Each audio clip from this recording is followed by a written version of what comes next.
شكرا لك أخي مقدم الحفل على الكلمات المعبرة. شكرا لك أخي مقدم الحفل على الكلمات المعبرة والجميلة. تذكرت مقولة قالها سمو الأمير خالد الفيصل: كيف أجاري هذا الشاب لشاب إعلامي. فأنا أقول لك في هذا الموقف وفي هذا الحفل الختامي كيف أجاريك. رحبوا بالأخ حسن المالكي لهواية الحمام الطيار بمكة المكرمة. هذه بعض النقاط.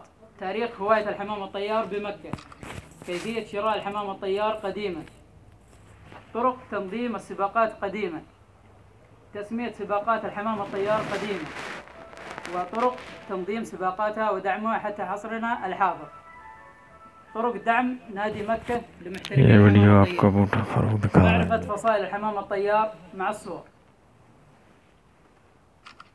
وبعض السلبيات، من بعض السلبيات يعني ممكن ضعف التواصل كان بينهم، ليس كالعصر الحاضر معين. ثم إذا وصلوا لمرحلة يكون فيها مدركا جميع أساسيات وأساليب الهواية، يعلق آنذاك الأستاذية ثم يذكر له الأستاذ فلان ويضع له جروب خاص به للهواة من حوله عن طريق نشرها والتواصل الأخوي والمعرفة الحقيقية بين الأصدقاء.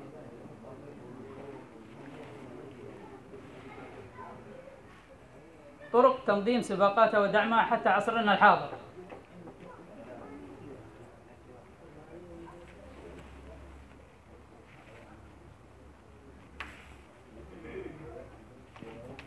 يتم تخصيص أعضاء اللجنة قبل نهاية العام الجديد واجتماعهم وتفاهمهم بشأن الدعم الخاص ولوضع تواريخ جديدة وشروط معينة حسب المواسم والأجواء، كما سباق الفروخ، سباق البيارة بقسم